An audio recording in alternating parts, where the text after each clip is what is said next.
Hey everybody, thanks for hanging out in the kitchen with me. I've made this beautiful avocado tomatillo salsa and I'm going to transform that into a really delicious shrimp cocktail. But shrimp cocktail in a very Mexican style, so it's not that red sauce that you're probably used to for shrimp cocktail. First of all, we have to start with shrimp. You can just go buy cooked shrimp already. I've got a pound of it here. I like the ones that are about 60 to the pound, so they're small. It makes a really beautiful shrimp cocktail. If you have larger ones, then you're gonna cut those in smaller pieces. If you have raw shrimp, then you need to poach that. I actually started with raw shrimp today and I poached it in my way of doing it, which is to bring water to a boil, heavily salt it, put the shrimp in there. If they're frozen, you just put them in there frozen. Wait till it just barely comes to a boil and strain. Okay, small shrimp cook really, really fast in the oven. They'll have that snap, that really delicious snap. Now we have three vegetables that we are going to be putting into this shrimp cocktail here.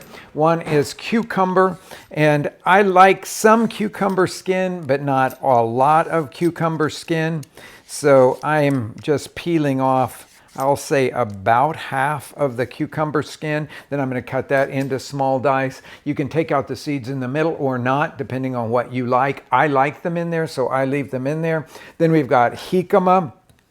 I'm going to put in about the same amount as I get out of that cucumber in chopped jicama, but you know this is one of those bulbous roots and it's really firm. It's like firmer than a potato to cut through. But the one thing that you have to know about working with the jicama is that it has a skin that is quite tough and it goes deeper than what you would think. So you'll notice I'm not using my peeler for this. Instead, I'm using a small knife. This is that little bird's beak paring knife that I like so much.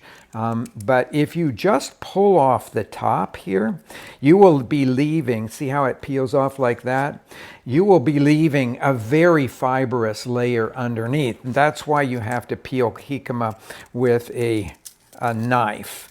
Okay, so it takes a little bit of elbow grease to get that off. You have to really be firm with it. And then I'm going to cut this into small dice as well.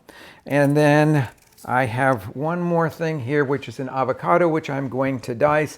And I'm going to chop up a little bit more cilantro to put in here to cover it. So I'll meet you back when I get all of that prep work done.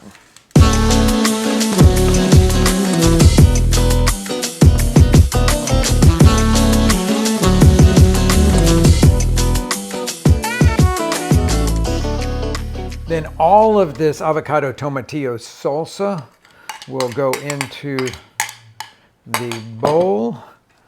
We'll mix everything. This is going to need a little bit of salt added to it because the jicama and cucumber, of course, aren't salted at all, or the avocado chunks that we put in there. But just look at it. I mean, doesn't that make your mouth water? It's just so beautiful. So a nice sprinkling of salt over the top of it. The avocado tomatillo salsa was salted, obviously. And then what I like to do with this is either to serve it like in a martini glass, or I have these little beautiful glass serving dishes from Mexico that I brought back one time. Everybody loves this. This is wonderful for warm weather, or I say during the time of year when you want to imagine that the weather is warm. So a green version of a shrimp cocktail with crunchy jicama and cucumber, creamy avocado. It's the spicy salsa that's made with avocados and tomatillos that are so bright. This is something that I think you're going to absolutely love having in your repertoire. I know I turn to it regularly all the time. A little cilantro on the top there. And there you have it. Thanks for hanging out with me.